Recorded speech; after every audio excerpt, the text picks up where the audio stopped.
last of the great frontiersmen. The cowboy.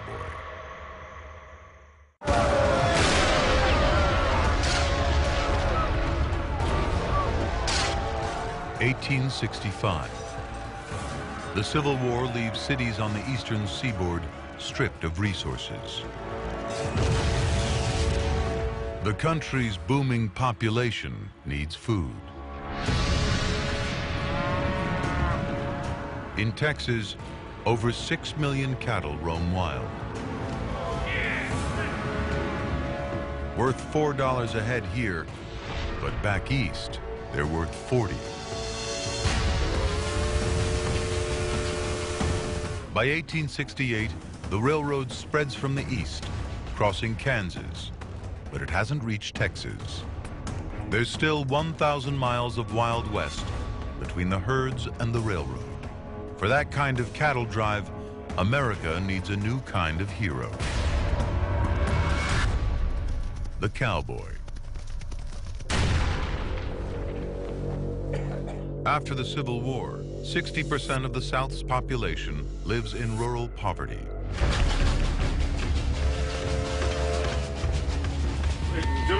In search of work, a new kind of adventurer heads west to cattle towns like Abilene, Wichita, and Dodge City.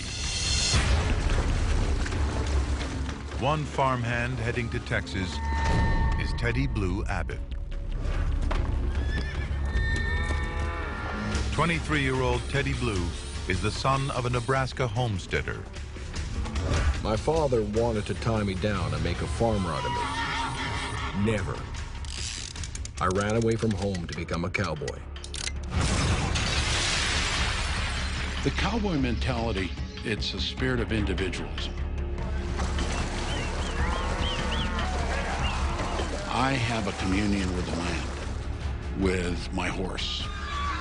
It symbolizes a resistance to authority. Teddy Blue is one of 35,000 cowboys who will drive cattle to the railroad in Kansas.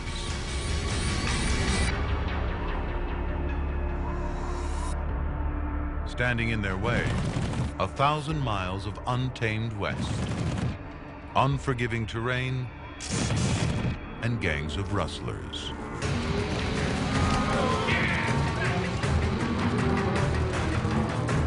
For only $1 a day, cowboys must be skilled horsemen and cattle wranglers.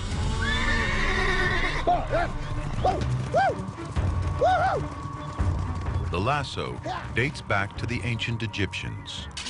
Mexican ranchers have been using them for centuries and passed their skills on to cowboys north of the border. Cattle brought over by the Spanish in 1493 had bred with settlers' cows from England, creating a new breed, the Texas Longhorn. After centuries roaming the plains, they're wild and easily spooked.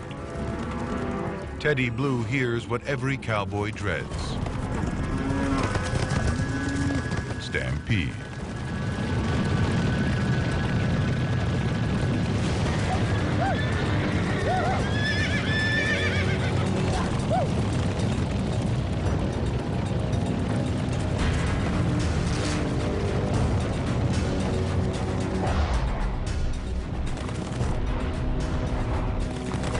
Over 4 cattle drives, Teddy Blue buries 3 pals. A tough job for tough men.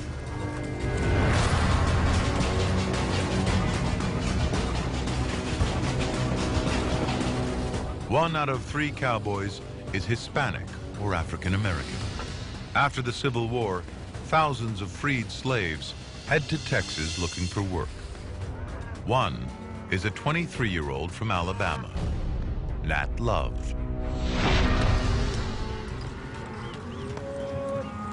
It's his first chance to be judged for his skills, not just the color of his skin. The guys on the team are as broad-minded as the plains. It's every creed for himself and every friend for each other, to the end. many of the cowboys, to the surprise of most of us, happen to be African Americans. Black people have the dream of conquering the imagination just like white people do. The West, vast, wild, lawless. With herds worth up to $200,000, cowboys guard the cattle with their lives and their guns. Guns are a way of life in Texas, then and now. Even today, Texans own over 51 million firearms. It's very intrinsic to the American culture and the American identity. We always had a pistol or a rifle. And I think it's part of, don't try to tell me what to do. I'll fight off my enemies on my own. The cowboy's gun of choice, the Colt 45. Fastest handgun in the West. 6 shots without reloading. Colt produces over 30 million guns. The most popular being the iconic 45. In 1873, a Colt 45 cost $17, half a cowboy's monthly salary. 6 rounds of bullets, half a day's pay. Frontiermen would say, Abraham Lincoln may have freed all men, but Sam Colt made them equal. Cowboys drive 5 million cattle from Texas to the railroad in Kansas, the largest migration of livestock in U.S. history. But one simple invention will soon threaten the cowboys' entire way of life: barbed wire.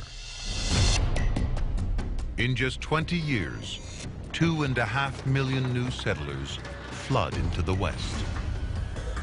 New farms cover 500 million acres of open range. A new battle rages: cattle rancher versus homesteader. Cowboys like Teddy Blue and farmers are on a collision course. They'd plant a crop next to the trail. When the cattle got into their wheat, they would come out waving a shotgun and yelling for damages. Boundary disputes are violent, often deadly. One farmer is determined to find a cheap and effective way to keep livestock off his land. Joseph Glidden. When we think about innovation in America, we often think about the big, audacious projects like the Apollo project, but there's another strain to American innovation, and that's the local inventor, an individual genius with some passion in the middle of the night coming up with that big transformative idea. In the fall of 1873, Glidden has a breakthrough. Using a coffee grinder, he crudely fashions some steel barbs. His problem? How to secure them. Glidden's solution: bind the barbs between 2 lengths of wire. His design cuts the price of fencing by 70%. Within 10 years, Glidden sells enough to go around the world 25 times, carving the plains into countless ranches and farms, and blocking the cattle trails. The open range is closed forever. This single invention made possible the settling of the West much sooner and more efficiently than would have occurred otherwise. Teddy Blue rides one of the last cattle drives to the railroad. The heyday of the cowboy on the open range lasts only 20 years